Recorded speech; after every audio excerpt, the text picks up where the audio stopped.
Google CEO Sundar Pichai ఉన్నారు కదా, ఈయన వాళ్ళ కంపెనీ వాళ్ళతో మాట్లాడుతూ, అందరు ఎంప్లాయీస్ తో మాట్లాడుతూ ఏఐ విధంగా చాలా ప్రొడక్టివ్ గా ఉండాలి, డెవలపర్స్ అందరూ ఏఐ టూల్స్ ఎక్కువ వాడాలి, వాళ్ళ ఎఫిషియన్సీని పెంచుకోవాలి అని చెప్పారు. ఒక రకంగా వాన్ కూడా చేశారు. If you are not up to the mark and not up to the current flow, తీసేయడం జరుగుతుంది అని బ్యాక్గ్రౌండ్ లో ఉన్నట్టు అది ఒక రకంగా చెప్పాలంటే. అయితే ఏం చెప్తున్నారంటే, ఎప్పుడైతే కొత్త టెక్నాలజీస్ ని మనం ఇంట్రడ్యూస్ చేస్తామో, లేకపోతే కొత్త టెక్నాలజీస్ కి అలవాటు పడతామో, we try to include more head count ఇప్పటిదాకా. కానీ ఇప్పుడు హెడ్ కౌంట్ ని చేసుకోవటం లేదు, మనం ఏ టూల్స్ మీద ఎక్కువ ఇన్వెస్ట్ చేస్తున్నాము, ఎక్కువ డబ్బులు పెడుతున్నాము. సో మన ఎఫిషియన్సీ అనేది ఏ టూల్స్ ఎక్కువ వాడతా డెవలపర్స్ వాళ్ళ ఎఫిషియన్సీ అండ్ ప్రొడక్టివిటీని, అవుట్పుట్ ని ఎక్కువ పెంచాలి అని చెప్పారు. వీళ్ళ కంపెనీలో ఏఐ సావి గూగుల్ అనే ఇంటర్నల్ ప్లాట్ఫామ్ ఒకటి క్రియేట్ చేశారు. దాంట్లో టూల్స్ అన్ని ఉన్నాయి, ఇవన్నీ వాడండి అని చెప్తున్నారు. సైడర్ అనే టూల్ ని కూడా వీళ్ళు గూగుల్లో వాడుతున్నారంట. చాలా ఎఫెక్టివ్ గా ఉంటుందంట. అవన్నీ ఏంటంటే, ఈ టూల్స్ అన్నింటినీ గూగుల్లో ఫస్ట్ వాడతారు, కొద్దిగా బెటర్ ఉంది వాడుతున్నారు అంటే బయటకు కూడా దాన్ని వదులుతారు,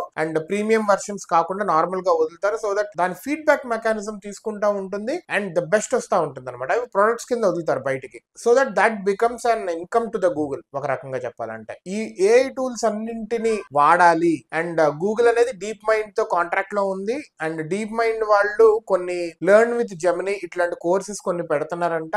అండ్ ఈ కోర్సెస్ ఎక్కువ అటెండ్ అవ్వండి, నేర్చుకోండి అండ్ మీ ప్రొడక్టివిటీని పెంచండి అని సుందర్ పిచాయ్ చెప్తున్నారు. అదే విధంగా మిగతా హెడ్స్ ఆఫ్ గూగుల్ కూడా చెప్తున్నారు. సో దట్ గూగుల్లోనే ఇంత స్ట్రాంగ్ గా ఇంత ఎక్కువ చెప్తున్నారు అంటే కనుక, బయట కొంచెం స్లోగా ఉన్నా కానీ ఆ పేస్ బయట వాళ్ళు కూడా నేర్చుకోవాలి. సో దట్ గూగుల్ అలవాటు పడుతుందంటే ప్రపంచం టెక్నాలజీ ఇండస్ట్రీ మొత్తం అలవాటు పడుతున్నట్టే, టెక్ ఇండస్ట్రీ మొత్తము. అండ్ ఈ సంవత్సరం 2025 లో $75 బిలియన్ ఏఐ మీద పెట్టబోతున్నామని ఇంతకు ముందు చెప్తే, దాన్ని ఇప్పుడు పెంచి $85 బిలియన్ పెట్టబోతున్నారని కూడా చెప్పారు. సో దట్ ఆ ఇన్వెస్ట్మెంట్ ఆన్ ఏఐ రెవల్యూషనరీగా ఉంది. ప్రతి కంపెనీ అలాగే చేస్తుంది.